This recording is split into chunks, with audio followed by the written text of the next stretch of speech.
So here we are at the farmer's market, once again avoiding vegetables. And there's more and more to see. So this lovely lady told us to come on over. She has something to tell us. Okay. So tell us. We make dry mead, and you said you didn't know what mead was, right? I thought it was booze, but it's not. It is booze. Okay. So whenever you're making alcohol, you're always fermenting the sugars out of something. And what that means is the yeast are even starting to make alcohol.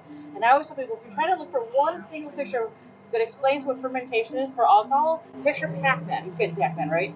Yeah. This is yeast. All the balls are sugar. It doesn't matter what kind of alcohol you're making. That's how it works. With beer, the yeast are in the sugars from grains. With wine, the yeast are in the sugars from grapes. With mead, the yeast are in the sugars from honey. Oh. Now, a lot of people hear the word honey and think mead has to be sweet. It's often sweet, but it doesn't have to be. You just let the yeast use more sugar. Anyone who tells you that mead has to be sweet does not understand fermentation. Do not listen to them. Okay. We specialize in dry meads. We're not bone dry, but they're in the dry range. What does that mean? Our driest is mid-dry. Our sweetest is just under semi-sweet. All of these have less sugar in them than whole milk. So if you had whole milk in your life, if you didn't think it was too sweet, none of these are too sweet. They're light, dry, and crisp. We've got a traditional mead, which is just honey, water, and yeast. This is an orange blossom honey. It's one of the few honeys that tastes similar to fruit. It's bright, citrusy, and orangey. A lot of people think we've actually put orange juice in there. We haven't. That's just the honey. This one a bronze medal. And should you wish to make a mead tail out of this, a cocktail with mead, it mixes nice with Prosecco or champagne for a mead mimosa. Oh. That'd be good for your vacay. I would pair them with any kind of poultry. World Rubies are adult lemonade. That tastes delicious straight, but it also makes nice with bourbon. If you like Arnold Palmer's, Okay. if you like Ginny, you can make it Tom Collins. Not that you need to, but we want for people to say with wine, there are lots of rules. With meat, there are no rules. We're having straight today. That's part of meat till tomorrow. Maybe on the third day, mix it with Iceman of an adult milkshake, because you're a grown-up. Who says you can't put booze in your milkshakes, right? Right. I would pair this with any kind of fish. So if you're doing fish tacos or sweet, you can't have that.